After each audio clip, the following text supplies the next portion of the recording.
Oke, pertanyaan untuk Kang Dik-Dik presentasi ini. Yang pertama, apa relasi, kalau di filsafat Islam kita kenal relasi, apa relasi hukum moral, lalu tentang keberadaan, lalu tentang pembuktian Tuhan.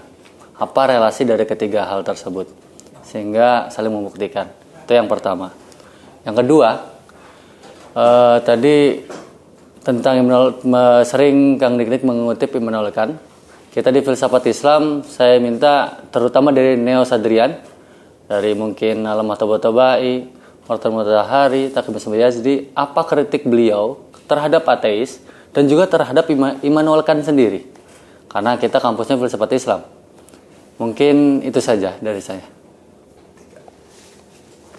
Relasi antara ketiga hal tersebut yang ditanyakan, yaitu saat kita bertindak, saat kita mengetahui akan adanya hukum moral tersebut, maka ketiga hal ini merujuk pada kebaikan. Dan kebaikan ini menjadikan kita percaya akan keabadian jiwa, yang nantinya menghasilkan harapan akan kebangkitan keberadaan jiwa setelah kematian. Itu relasinya. Kalaulah kita mempercaya akan keberadaan setelah kematian dan keabadian jiwa, maka jiwa itu sifatnya non-materi.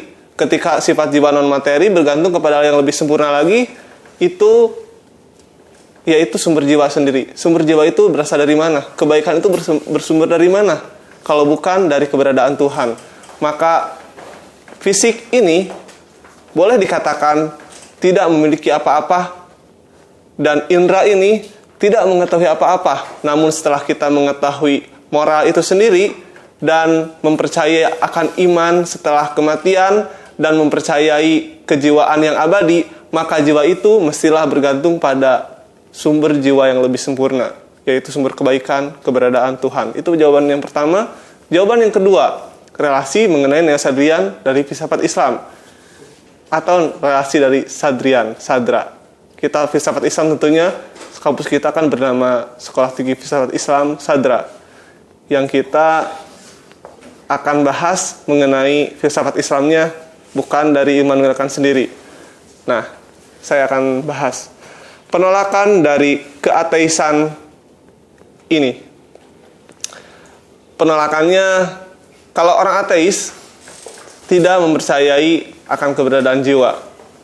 Namun orang-orang yang teis bertuhan tentu mempercayai bagaimana mungkin seseorang dapat diciptakan dari potensial menjadi aktual. Dari mana datangnya nutfah, sperma, ovum yang menjadi induk telur dan lahir seonggok daging, lalu menjadi manusia yang berakal. Itu tidak lain bersumber dari yang non-materi. Orang ateis hanya mempercayai yang materi saja. Namun orang yang teis, yang bertuhan, mempercayai adanya non-materi. Itulah mengapa ateis ditolak. Karena ateis ini hanya memandang empirisme saja. Namun yang non-empiris tidak dipandang. Itulah kefatalan dari ateisme. Sekian dari saya. Wassalamualaikum.